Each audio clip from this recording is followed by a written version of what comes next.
Hello Twinkling Stars, welcome to my YouTube channel the sun rise. Handle name the sun rise iPhone 37 అని ఉంది. అది ఎందుకు అలా ఉందని నాకు కూడా తెలీదు. ఒకసారి చూసి సబ్స్క్రైబ్ చేయండి.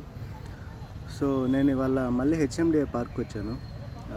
ఈ పార్క్లో నేను ఇప్పుడు సౌత్ ఈస్ట్ కార్నర్లో కూర్చోన్నాను, అంటే in the middle of the park, south east కార్నర్లో. సో ఇది మిడిల్ ఆఫ్ ది పార్క్లో మీకు వ్యూ ఎలా ఉందనేది నేను చూపిస్తాను. ఇదొక వాటర్ పాండ్. ఇక్కడేవో సెలబ్రేషన్స్ జరుగుతున్నాయి ఇవాళ. ఇది బ్యాక్ ఎండ్ ఉండే మనకి గార్డెన్ లాంటిది, హెవీ గార్డెన్. సో అది చూసుకుంటే అక్కడ వాక్వే, రన్నర్స్ అంతా రన్ చేస్తూ ఉన్నారు.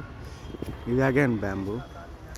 నేను అలాగే చాలా షార్ట్స్ అప్లోడ్ చేస్తాను, ఎందుకంటే ఇది ఒక షార్ట్లో చెప్పలేం. అసలు ఒక ఫుల్ లెంత్ వీడియో అంటే మనకి 1 hour కూడా రావచ్చు. నేను ట్రై చేస్తాను పూర్తిగా పార్క్ని చూపించడానికి. Thank you. Share and subscribe to my channel.